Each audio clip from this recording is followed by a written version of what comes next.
தடை உத்தரவை மீறிய வழக்கில் மத்திய அமைச்சர் முக்தார் அப்பாஸ் நக்விக்கு ஓராண்டு சிறை தண்டனை வழங்கப்பட்டு ஜாமீனில் விடுவிக்கப்பட்டார். மத்திய சிறுபான்மை நலத்துறை இணை அமைச்சராக இருப்பவர் முக்தார் அப்பாஸ் நக்வி.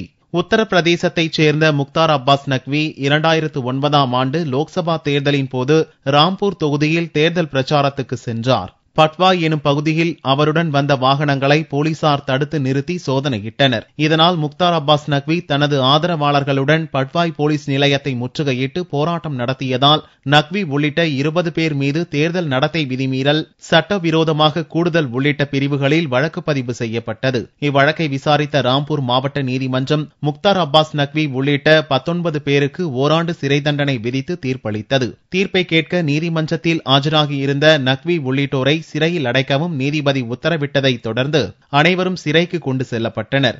சிறிது நேரத்திற்கு பிறகு அனைவரும் ஜாமீனில் விடுவிக்கப்பட்டனர். நரேந்திர மோடி அமைச்சரவையில் சிறை தண்டனை விதிக்கப்படும் முதலாவது அமைச்சரான முக்தார் அப்பாஸ் நக்வி கூறுகையில், அரசியல் நோக்கத்துடன் பொய்யாக தனக்கு எதிராக வழக்கு ஜோடிக்கப்பட்டதாக தெரிவித்துள்ளார்.